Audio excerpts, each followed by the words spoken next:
I'm going to substitute Guerreschi, which is our advisor. Guerreschi is a former Chief Information Security Officer of Ulysses, which is a colossus of IT consulting, especially those older among us will remember now how big and pervasive they were. Unfortunately, he had like raining in his house, and it was lake. It's a lake, and so he hasn't been able to be here. But he'll be able to do a keynote via Skype later. So we're introducing now a challenge A, which we explained earlier, but we'll just roughly introduce again, and then introduce our guests. So in challenge A, we're going to try to find an answer to if, I'm adding this if, because it starts with a how. Now, if and how can we build IT technologies which are radically more secure than the state of the art today, especially on the area of confidentiality and integrity.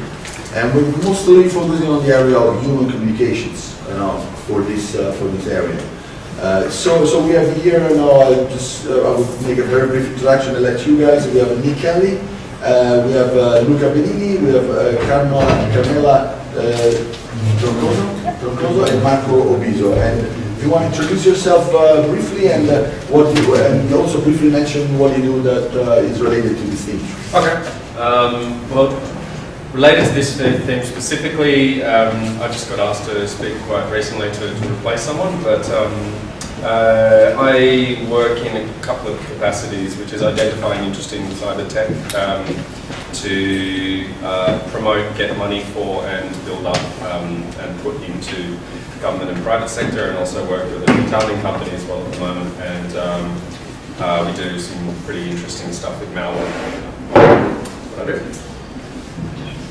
I'm professor at ETH Zurich, and I work on hardware design. And more specifically, I think that topic of interest here is open source hardware design. I'm assistant professor at the EPFL, where I lead the security and privacy engineering lab, and I do privacy at large, which also entails doing a lot of security technology, because we cannot have privacy without security. And I'm Marco, I think I should introduce myself before, so I'm going to go again. Yeah, we're on video, so... Oh, we are on video, yeah. Okay, sorry. So Marco Obiso from the International Telecommunication Union, and I'm again heading the division that is dealing with cyber security and ISO. Okay, great. Okay, so this panel is different from other panels. It's really a challenge. So we want, you don't have to like always agree with the other people on the seats. Actually, you want a lively discussion and speak your thought, unless you're agents of some kind of foreign government, which just kidding. And so I would like for you to briefly try to give an answer to this question. So can we, as a society, somehow technologically, with certificate, somehow can we create technology which are radically more secure than today? Or is there some limits of technology? The attacker has got an up hand or stuff like that. So your answer is either no, and you say why we cannot do it, and or it's yes, and you should summarize what are the most important things that we need to do to achieve that goal. So whoever wants to start. I think Luca, what about you? Okay. So the answer in short is yes, but it will take time, and I think that the one of the key points is taking the hardware perspective, of course. One of the key points is that today most of the hardware, programmable hardware processors are proprietary architectures from key large vendors like Intel, ARM, and they provide security solutions that are proprietary and to some degree closed and rely on secrecy for many aspects. So if there is a threat and a successful threat, like for example the recent threats that have been successful in compromising architecture to timely attacks like Meltdown and Spectre, then it's a responsibility of the hardware vendor to fix these threats as soon as possible, and we have somehow to trust that this will happen in a reasonable time and with a reasonable degree of success. So that's the current situation. What is changing now is a move toward open instruction sets that essentially allow to design processors that are not linked to a proprietary instruction set that you have to license, and pay for and abide to the rules coming from the license. And then the open source instruction sets allow to design programmable hardware that is open as well. And there are two steps. You need an open spec, that would be the open source instruction set, and then you need the open hardware design approach. Luca, can I just throw some provocation? Open is openness, but it's been proven that the fact that it's openly verifiable then doesn't prove that it's been verified enough in relation to complexity. Number two, if it's verified by people that will keep whatever critical vulnerabilities they find, they give it to the producer instead of selling it in the market. How do you solve that?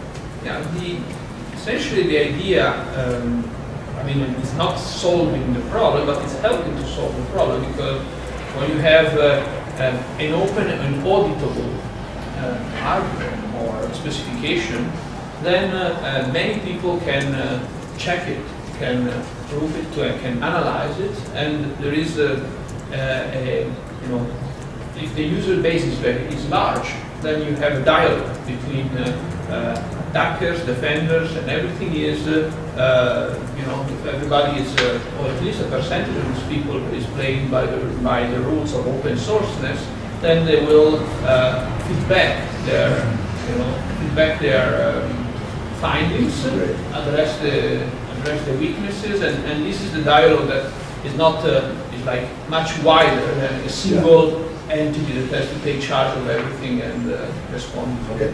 Thank you, Luca, and I think we'll open a entry in Wikipedia, open sourceness. In German, we'll have to find a definition for it. Carmela, you're next. My answer would be yes, but as he said, this will take time, and to me, it means that we need to change the way in which design a system. And we have seen for a long time this privacy by design idea. And we have worked a lot on trying to put this into words that the engineers can work. Before coming to EPFL, I was leading a group of engineers who were developing for industry, and this paper that said privacy by design, they couldn't understand what it was. So we spent a lot of time trying to come up with what is this thing about. And we look at a lot of what people did in the literature, but we have this fantastic privacy system get translated to reality, and we came to the realization that what all of these systems are based on is on gaining trust on the system by removing the trust assumptions on other entities. And that does not mean that we don't want to have trust on anything, right? When you speak at security, when you speak about trust assumptions on security, is what am I assuming that an attacker will not do, and this is what I assume that it cannot happen. And of course, the more you put of those, the more your attack surface increases. So this is not about, oh, I don't want to trust, it's about removing attack surface for the adversary. So for doing this, what privacy engineers do is to use a lot of privacy technologies themselves that allow you to, for instance, search in a database without revealing what is the element that you're searching for, to do operations in the encrypted domain so that you don't need to rely on this data to anyone, to use anonymous authentication, which means authenticating by proving that you are a member of an association, but not exactly which member, so that all of these systems you do not need to store all of this information, and therefore it cannot be stolen, it cannot be used against you. So we just try to remove as much as possible single points of failure, for instance, by decentralizing in some cases, and of course then they come to the question, okay, what about other properties, like availability, what about confidentiality, what about integrity? So a lot of these technologies actually come with added factors that help you get this thing. So this anonymous authentication, you will say, well, if I don't know who is accessing, how can I prevent? So you can... If I can interject, basically all these technologies seem to have brought a lot of advances in security, so new homomorphic, zero-proof, and so on. But then there's still one part of the big picture. Now, in the security, it's always the weakest link. And basically, you're coming on an aspect, you can't solve everything by working concurrently in everything, but the picture is much wider, no? And so we have many other weakest links which are completely broken. So do you also have an approach on how to reduce the weak links or? Okay, okay. Which layer on? All of them, all of them. So Yeah, IT as a user. I would say that no would be my answer. I don't think we'll ever have a fix for this, and I don't think that's a bad thing. I think that's. I'm going to go philosophical on this, right? Okay, so look, from a historical perspective, if you have someone who's got an arrow, and then someone else builds a lance, and then someone else builds jumps on a horse, and then they've got the other hand, we're never ever, as in humanity, going to achieve a common balance between attack and defense. There's always going to be someone identifying a weakness or an exploit or a hole that defeats the other one. That's literally what we've been doing for thousands of years. I don't see that changing anytime soon. The words that you mentioned, which was reduce or mitigate, I think those are what we can aim for. The best, the panacea of our aim would be to reduce as much as possible.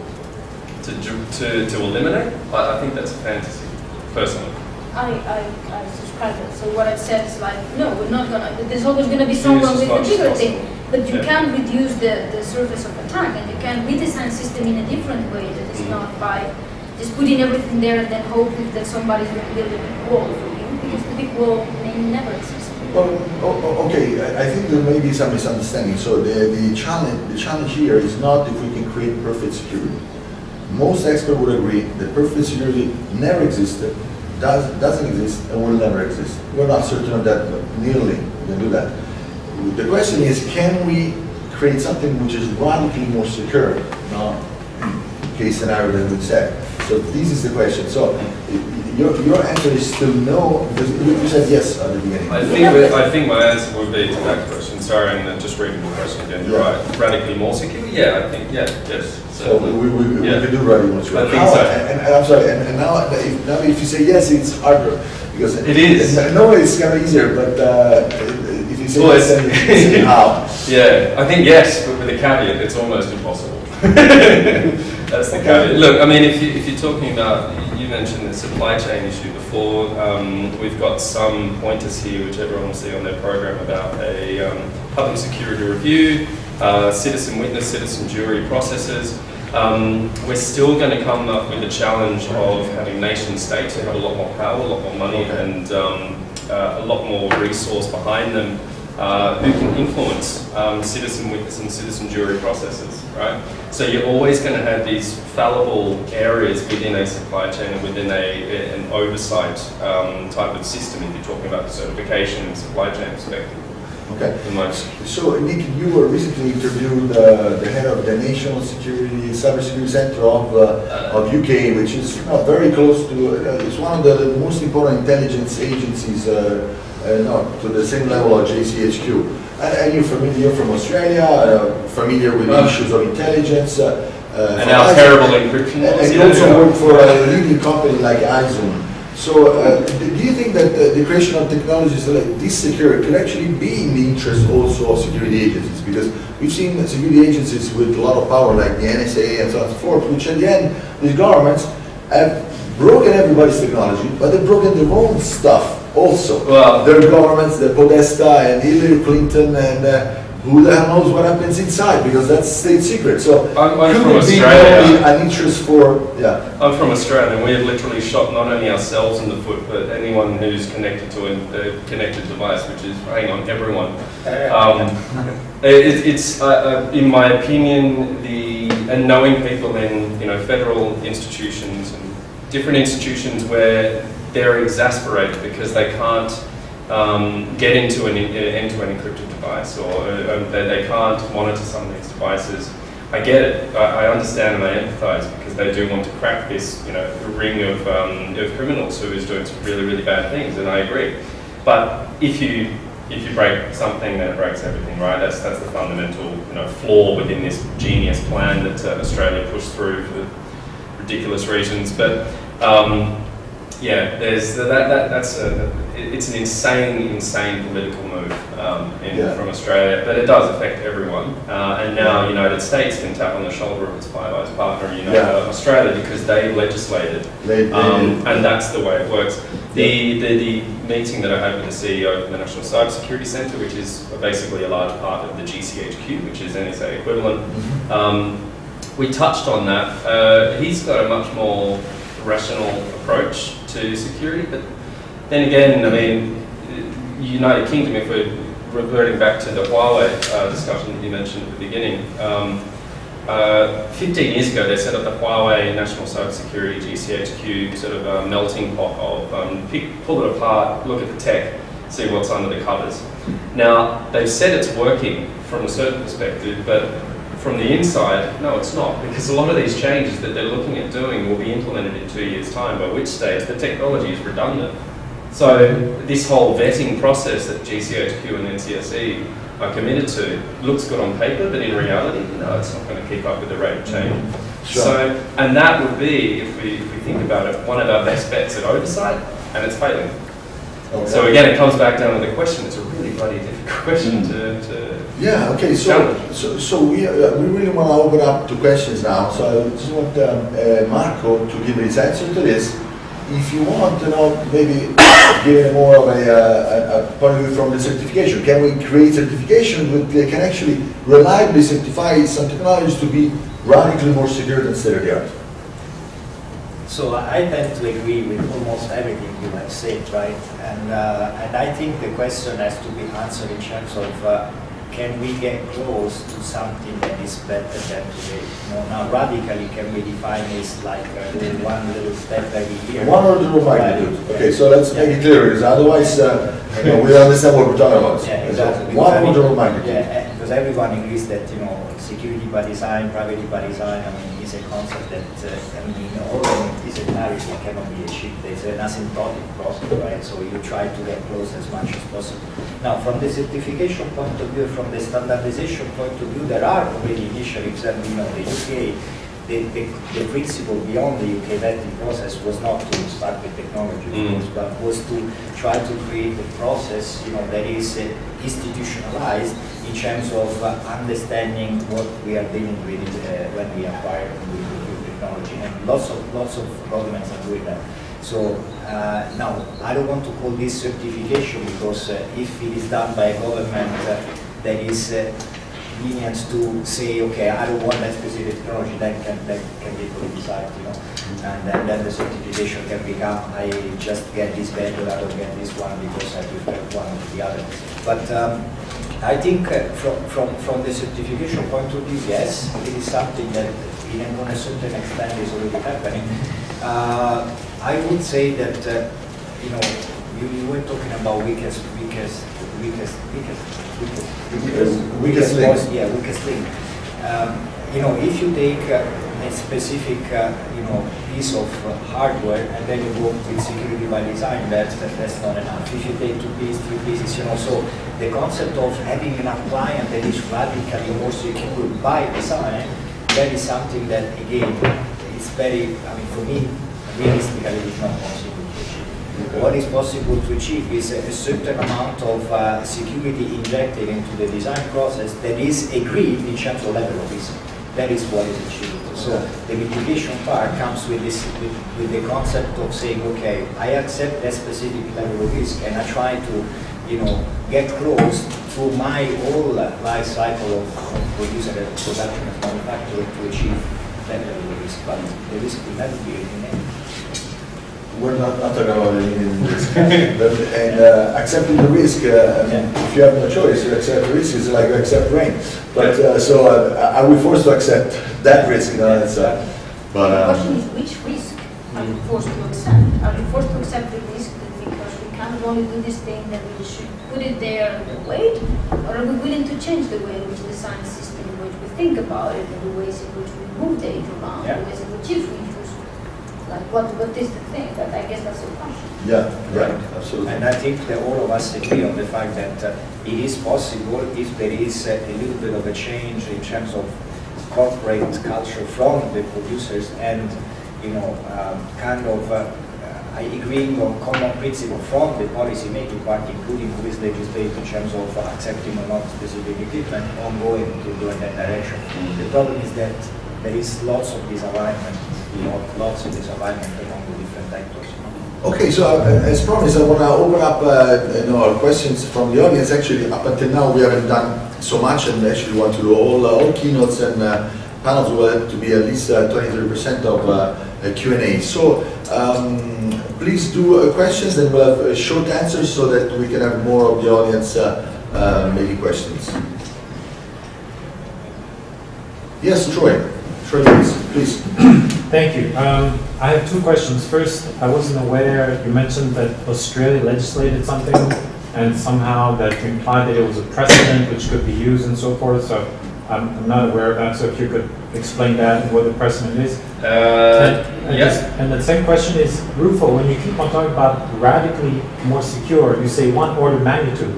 But then my question is, how do you measure exactly that 1 order of magnitude? Well, that's why I haven't Can used you that term. explain, please? That's why I haven't used that term. I used it because radically was still. No, but even in order of magnitude, because I'm trained as a physicist, and we define terms very quickly. So can you somehow explicit? I'm sorry. So I guess I answer first, and then Nick does. So at some point in our literature, we used 1 order of magnitude higher. And my co-founder and chief scientist, Roberto Gallo, which is an extremely bright scientist and designed CPUs, the architecture of the voting machines of Brazil, and so on and so forth, he said, by saying an order of magnitude, we assume there is a way to today, there is a reliable way today to measure assurance. And the reason we're here is that there is no reliable way to measure assurance at certain levels. And since there's no way to compare what we're doing with what existing out there, because it's really just an opinion. It's something that in science is called cognitive trust. Cognitive trust is related to the quality of the brand. Well, if you're in security and availability, you can have a track record. Like in planes, you have a number of planes, when it goes down, you can't hide it. Well, sometime in 9/11, they hide planes going down, or actually try a plane went down. But in cybersecurity, lots of failure can be hidden for years, and so you don't really have a way to measure. And that's why we sell for radically more secure. That is something that even radically it's undefined. But if I am 50% better, is it radical? I don't think so. If it's 5 times, it feels radical. But what is 50 and what is 5 times? What's the base? Yeah. What's the baseline? That's my question. We have to measure. There is no baseline, but we need to find a term to be able to talk about this stuff. What if you changed it to costly? To the cost of the insurance policy. My answer would be how many entities you have to trust for how much data, and then you can put numbers in it. Okay, these are very interesting discussion. I think that we're And then getting you to. can put a cost of it. There is at least 2 dimensions to this, because basically the cost of what you can measure. Say, okay, I'm trading some kind of technology standard that would protect an attacker from someone that wants to spend X amount to hack you and is willing to incur this amount of risk of going to jail. Okay, this could be a measure. And that's a measure of how resistant it is to an attack of a single person. Then you have to have a whole different measure to what is the cost for an attacker to compromise the entire supply chain, right? And so in that case, the measure to create something that is meaningful needs to be tens of millions of euros. Because if some technologies like this would be out there, multiple nations in the world will invest tens of millions, hundreds of millions, to compromise it, not only through spy work, put hacks or put speakers on panels, but even by buying companies, or giving a company, $100 million NATO contract. Go ahead. Yeah. So sorry. You want us to be a pain in the neck, so we will. In the next video. I think that there are some confusing elements here, because breach in security is not only related to technology. You can have the most secure appliance on your infrastructure, but if you design your network in a wrong way, you get breached. Okay?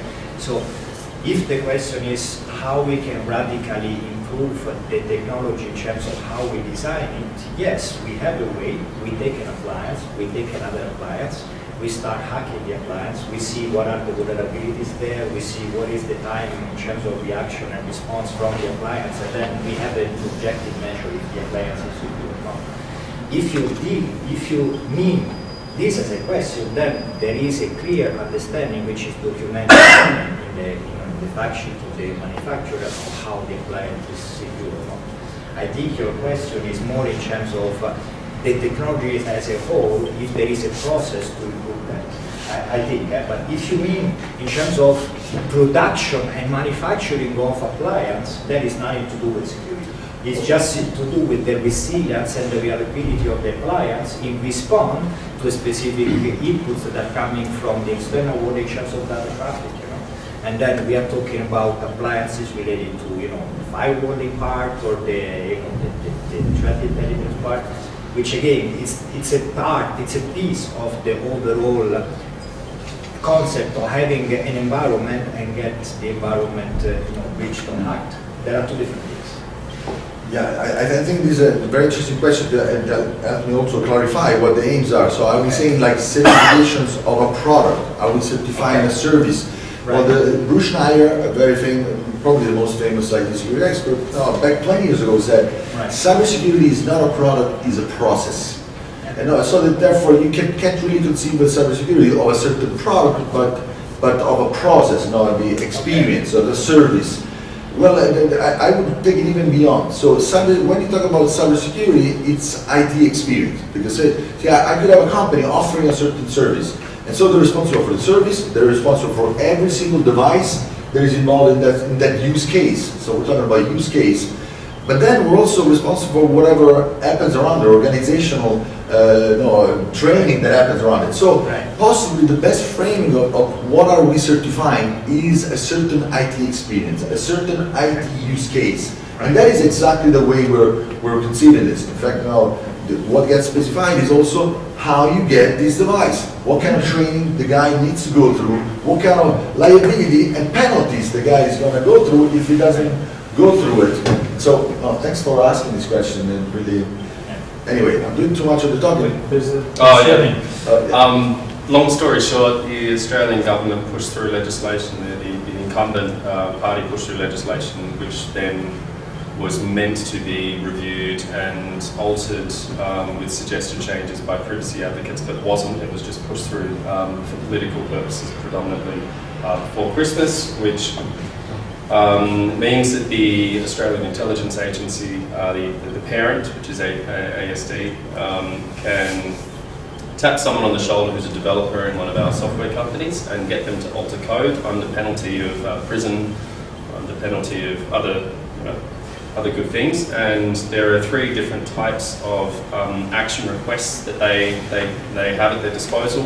I won't get into the specifics. You can find it online, but fundamentally, it's a pretty ridiculous notion because a lot of the software houses that we're talking about, if you change just one line of code, you have team reviews, right? All looking at shared code, and that's part of this process. So how are you going to hide that from your colleagues when it's got such a robust code review process in the first place? And if you do tell your colleagues, then you're under threat of prison.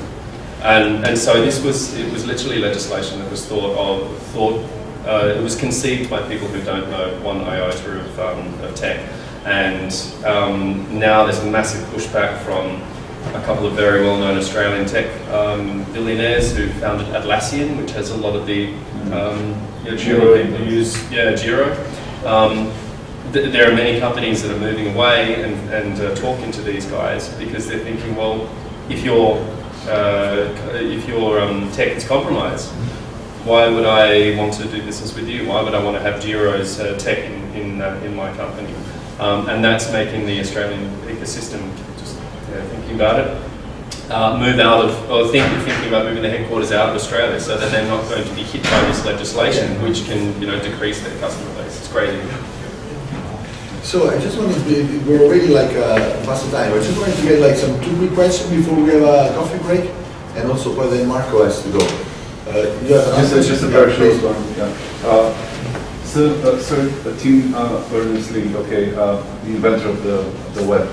he released, like, was it last month, a letter, an open letter to the public, stating some of the problems, not particularly cybersecurity, but 3 main area of problems. And my question is, do you remember this letter? Have you had the chance to read it? Probably not. Anyway, so anyway, he says that there are 3 systematic group of dysfunctions: deliberate, malicious intent. Second is a system design that creates perverse incentives, and the third is unintended negative consequences of benevolent design or bad design of the system. So these are the 3 groups.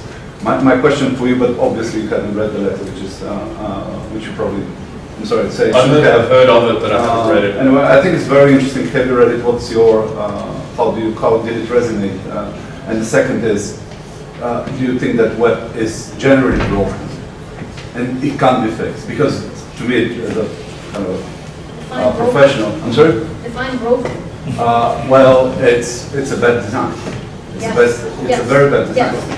Yes. And I agree. Yeah. So I go first because I read the letter.